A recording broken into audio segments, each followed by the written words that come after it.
paralysis. Yeah. I don't think it was me trying to figure out logos or LLCs or company names. I think it was like the actual structure and like business of it. Like people don't realize when you have your LLCs, you've got to file stuff yearly. You've got to make sure it's in good standing. You've got to make sure that your bank accounts are done right. You can't be paying bills from your personal account for your business, business for personal. And no one taught me that. This is the kind of stuff that I'm really passionate about teaching with Yeah. generational assets, is that I just feel like there's so much stuff out there that isn't taught. And when you get into business, it's like life. It's a free for all. There is no guideline. There is no book of business. Yeah. There's a million podcasts. There's a million books. There's a million different resources. They're not all right. So what I had to do was fail forward. I fired my CPA and finance team I had for about 6-7 years. I was paying way too much money in taxes, and it was just a mess. So, Well, again, going back to one of our conversations, it's like, I am paying way too much in taxes.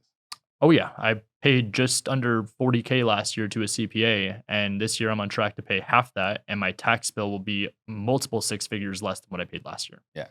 So the cost of being unorganized.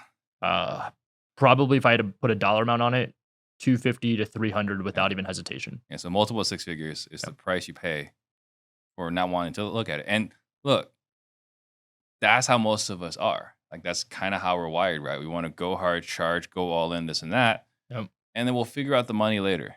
Yep. We're true visionaries, right? Yeah, We're right, not integrators. That's how most of us are. But it takes one, I mean, I don't know if we can equate this, like a solid kick to the legs, right? Like a sweep kick. That was, or leg sweep. yeah. Right? Like that was you were knocked over That was it. and you had to survey the landscape.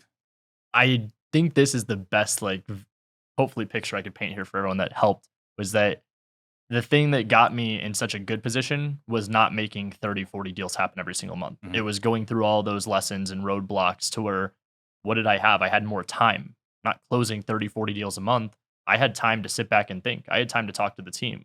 We had time to go in there and even put effort into other companies that we were building Mhm. while maybe we weren't doing 30 deals a month anymore. So obviously lost people on the team, things happened, people walked away. But the beauty behind it was that we wouldn't be here today where we're at with what we currently had as a structure before. Yeah.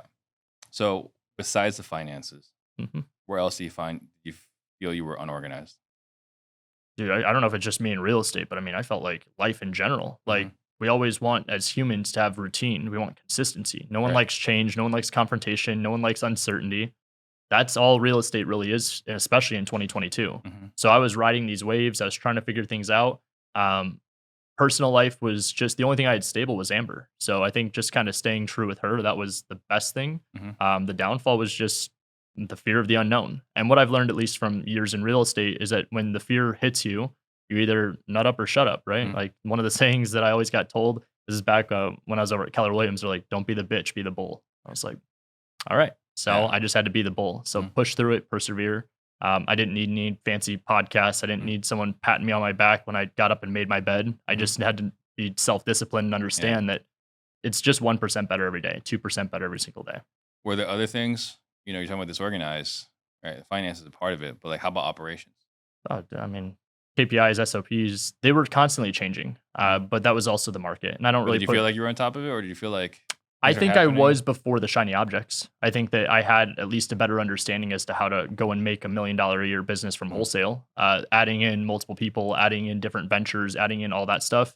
The lines got a little blurred. It Right. became a point where KPIs are what? 5 offers per day. The only person that I felt was actually being consistent with doing like KPIs was Amber. She was writing like literally not any automations or anything, but she was actually manually doing contracts every day, Mhm. but for 5, 6, 7 people. So she was doing 30, 40, 50 contracts per day. That's the only metric that I saw that was consistent. Mhm. I just kept seeing the deals go lower, lower, lower. Yeah. So If you like what you just saw, click this video next to me to watch the full episode.